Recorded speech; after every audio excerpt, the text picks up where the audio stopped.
Hi guys, we're here with Kain from Synthetix. How you going, Hey. Kain? Thanks for joining us. Yeah, good to see you again. So what have you guys been up to since we last spoke? Everything. Rebranding from Haven as well, we know. Yeah, absolutely. Yeah, so the rebrand's done. It's gone really well. I think the new brand is kind of resonating pretty well. People get it. Yeah. This idea of synthetic assets on Ethereum, which is obviously something that's kind of heating up a little bit as well, right? With Abra doing synthetic assets on Bitcoin, UMA launching an index product.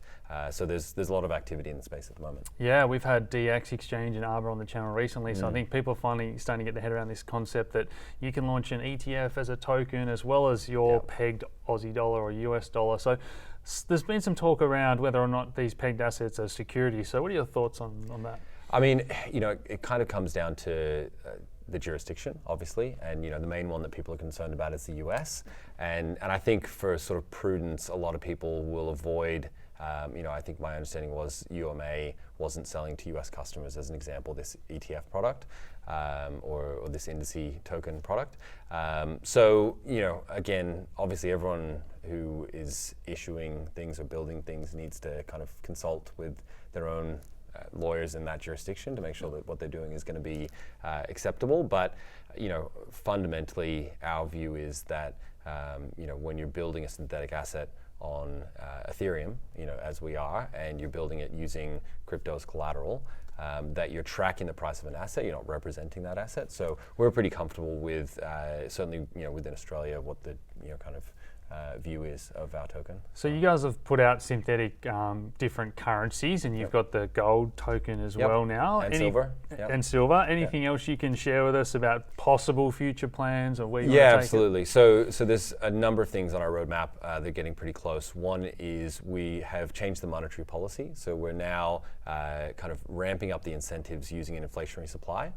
So whereas previously we had a static supply, we're now saying that the fee generation from within the network is probably still pretty low, and bootstrapping that is important. So in order to get people to participate in the staking process, we've created these staking rewards. So that's about to go live. It's probably a week or so away. So that's a big thing in sort of the mechanism design of the network. And how do I do that if I'm holding Synthetix? Is there you guys have made your own wallet to stake from? So there's a DApp.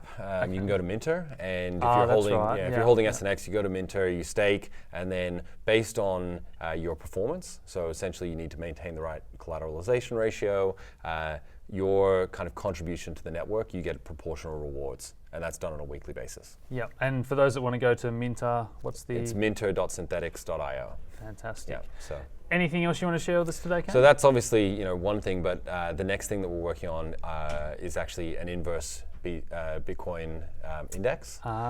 So we've got SBTC, which has done quite well. In fact, I think we had one day last week where we had over $100,000 in trading volume in a single day.